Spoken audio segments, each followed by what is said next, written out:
وہ نوجوان نماز ادا کر رہا ہے. جیسی نماز سے مالک اشتر فارغ ہوئے مسجد کے دروازے پہ کیا دیکھا کھڑا ہوا ہے قصاب. کہا مالک مجھے معاف کر دو. کہا کیسی معافی؟ کہا میں نے تمہارے پیر میں عمدن ہڈی ماری. مالک نے کہا معافی کی کوئی بات نہیں ہے, میں تیری مغفرت کے لیے ہی نماز ادا کرنے کے لیے آیا تھا. میں تیری مغفرت کے لیے نماز ادا کرنے کے لیے آیا تھا. دیکھا مالک اشتر کتنے بڑے شجاع ہیں. یہی مالک اشتر ہے جنگ صفین کا مارکا ہے. فقیر شام کی گردن پر یہ رکھی تھی تلوار. ایسے اور ایسے کرنے میں کتنا ٹائم لگتا؟ 5 سیکنڈ 10 سیکنڈ 15 سیکنڈ خاتمہ ہو جاتا. لیکن مالک اشتر نے یہی نہیں کیا. جیسی گردن پر تلوار رکھی ہوئی تھی پیچھے سے قمبر کی آواز ہے. قمبر نے کہا مالک مولا کا حکم ہے تلوار کو روک دو. ایسے ہوتے ہیں علی کے چاہنے والے. مالک نے اپنے جذبات کو مولا کے حکم پر قربان کیا, تلوار کو پھینک کر چلے گئے. ایک دن گزرا, 2 دن گزرے. جب تیسرا دن آیا امیر کائنات نے کہا قمبر آپ مالک کہیں دکھائی نہیں دے رہے, 3 دن ہو گئے مالک کی زیارت ہی نہیں ہوئی. قمبر گئے. جانے کے بعد مالک اشتر سے کہا مولا نے طلب کیا ہے. آئے مالک اشتر. میں نے کہا نا کتنا شیر دل جوان ہے یہ انسان, لیکن جب بارگاہ علی میں آتا تھا نا سمٹ کر بیٹھ جاتا تھا. نظریں جھکی ہوئی ہوتی تھی. علی کے چاہنے والوں کی ایک علامت تو یہ بھی ہے نا کہ سینہ چوڑا ہوتا ہے, نظریں جھکی ہوئی ہوتی ہیں. بارگاہ علی میں آئے سمٹ کر بیٹھ گئے. مولا نے کہا مالک 3 دن ہو گئے کہ دکھائی نہیں دے رہے تھے. کہا مولا گھر میں روٹی رزق ختم ہو چکا تھا, 3 دن مزدوری کر کر بچوں کے لیے کھانے کا انتظام کر کر آیا ہوں. توجہ میرے عزیزوں, مزدوری کر کر بچوں کے لیے کھانے کا انتظام کر کر آیا ہوں. مولا نے کہا مالک کیا تم ہم سے مانگتے ہم تمہیں عطا نہ کرتے؟ کہا مولا آپ سے مانگتا آپ ضرورت سے زیادہ عطا کر دیتے, لیکن مولا کل یہ تاریخ کا جاہل مورخ تاریخ میں لکھ دیتا مالک اشتر کو علی سے فائدہ ہے اس لیے مانگتے ہیں. مالک اشتر کو علی سے فائدہ ہے اس لیے علی کو مانتے ہیں. مولا کسی لالچ کی بنیاد پر آپ کو امام نہیں مانا ہے, لائق امام سمجھا ہے تو امام مانا ہے. کسی لالچ کی بنیاد پر آپ کو امام نہیں مانا, لائق امام سمجھا ہے تو امام مانا ہے. مالک اشتر کی یاد علی کو اتنی پسند آئی, امیر کائنات نے اپنے دونوں ہاتھوں کو مالک کے رخسار پر رکھا, ایک ہاتھ سے زلفوں کو اوپر کیا, ایک جملہ فرمایا مالک یہ علی تجھ پر افتخار کرتا ہے, یہ علی تجھ پر افتخار کرتا ہے. آپ نے غور نہیں کیا, اما جس پر کل کائنات افتخار کرے اسے علی کہتے ہیں, علی جس پر فخر کرتا ہوا نظر آئے اسے مالک اشتر کہتے ہیں. اسے مالک اشتر کہتے ہیں, یہ علی تجھ پر افتخار کرتا ہے. آپ جناب کمیل برابر میں کھڑے ہوئے تھے. جناب کمیل نے سوال کر لیا مولا آپ نے مالک اشتر کو تلوار چلانے سے منع کیا تھا نا, لیکن مولا مجھے اتنا سا جواب چاہیے کہ اگر آپ کے منع کرنے کے بعد مالک فقیر شام کی گردن پر تلوار چلا دیتے تو آپ مالک کو کیا سزا دیتے اور کیا کہتے؟ یہ جناب کمیل کا سوال تھا. امیر کائنات نے کہا کمیل سنو, تم نے سوال کیا اگر مالک تلوار چلا دیتے تو میں مالک کو کیا کہتا؟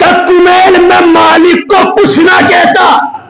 ہاں مگر مالک کو یہ سند کبھی نہ دیتا کہ مالک اشتر میرے لیے ایسے ہی ہے جیسے میں محمد عربی کے لیے.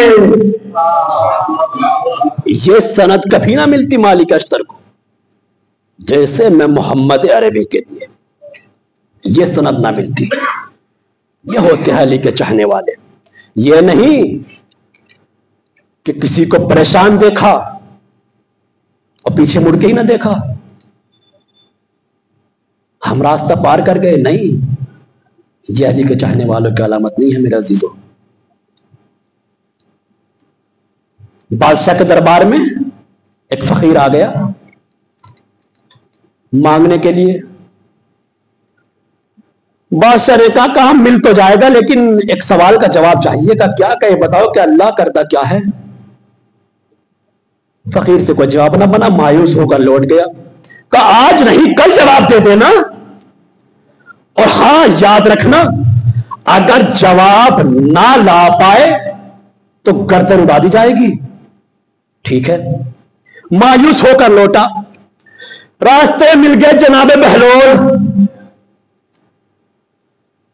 میں نے کہا نا کہ ایسا نہیں کسی کو مایوس دیکھ کر راستہ پار کر جائے. جناب بہلول نے فقیر کو مایوس دیکھ کہا گئے تھے کہ بادشاہ کے دربار میں گیا تھا. کیا ہوا؟ کہا ہے کہ مانگنے کے لیے گیا تھا لیکن سوال ہی الٹا کر دیا. کہا اللہ کرتا کیا ہے؟ کہا کچھ مہلت دی. کہا یہ کہ کل جواب لے کر آ جانا. کہا ٹھیک, کل ہم چلتے ہیں تمہارے ساتھ,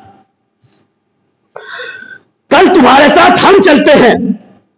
کہا ٹھیک ہے.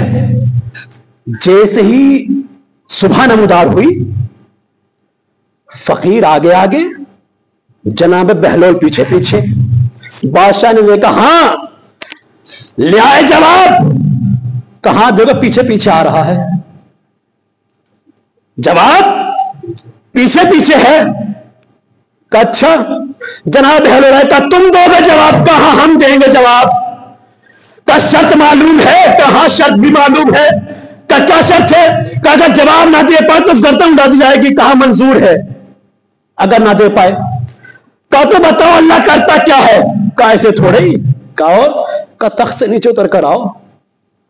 بادشاہ تخت سے نیچے آیا. فقیر سے کہا تم جا کر تخت پر بیٹھو. بادشاہ نیچے, فقیر تخت پر. کہا بتاؤ اللہ کرتا کیا ہے؟ کہا ابھی تھوڑے ہی, یہ اپنا تاج اتارو. فقیر سے کہا تو اپنی چادر سے اتارو. کہا تاج فقیر کے سر پر رکھ دو اور یہ چادر تم اپنے سر پر رکھ لو. کہا بتاؤ اللہ کرتا کیا ہے؟ کہا نہیں ابھی تھوڑے ہی, اپنی زیرہ اتارو, فقیر کے حوالے کر دو. فقیر سے کہا تم اپنا لباس بادشاہ کے حوالے کر دو. کہا بتاؤ اللہ کرتا کیا ہے؟ کہا بیوقوف اب بھی نہیں سمجھا, اللہ یہی تو کرتا ہے. کب کسی بادشاہ کو فقیر بنا دیتا ہے, کب کسی فقیر کو بادشاہ بنا دیتا ہے. یہی تو کرتا ہے اللہ. تو لہذا دولت پر گھمنڈ نہیں, کیونکہ علی کے چاہنے والوں کی علامت نہیں ہے کہ دولت پر گھمنڈ کرے. نہیں, دولت آج ہمارے پاس ہے, کل تمہارے پاس ہے. ہمارے یہاں مسئلہ مشہور ہے کہ پیسہ ہاتھ کی میل ہے, حقیقت ہے. یہ کسی کے پاس دولت پر گھمنڈ نہیں, علی کے چاہنے والوں کی یہ علامت نہیں. اور یاد رکھنا میرے عزیزوں, یاد رکھنا شیعت کی پہچان ہے علم, کیونکہ میرے کائنات کا براہ راست جملہ ہے. کہا ہمارا دشمن جو ہوگا جاہل ہوگا. جو بھی ہمارا دشمن ہوگا وہ جاہل ہوگا, پڑھا لکھا دشمن نہیں ہوگا ہمارا, اسے ہماری معرفت ہو جائے گی. جہالت کی بنیاد پر لوگ ہمارے دشمنی کریں گے. یہی وجہ ہے یزید ثانی آئے جناب سقید کے پاس, متوکل اس نے یہ کہا تھا کہ اگر میں یزید کے زمانے میں ہوتا تو یزید سے زیادہ ظلم امام حسین پر کرتا. اسی لیے سے یزید ثانی کہا جاتا ہے. بہت ظالم جابر تھا. آنے کے بعد کہا میرے بچوں کو پڑھا دو. کہاں مولا سے پوچھ کر بتائیں گے.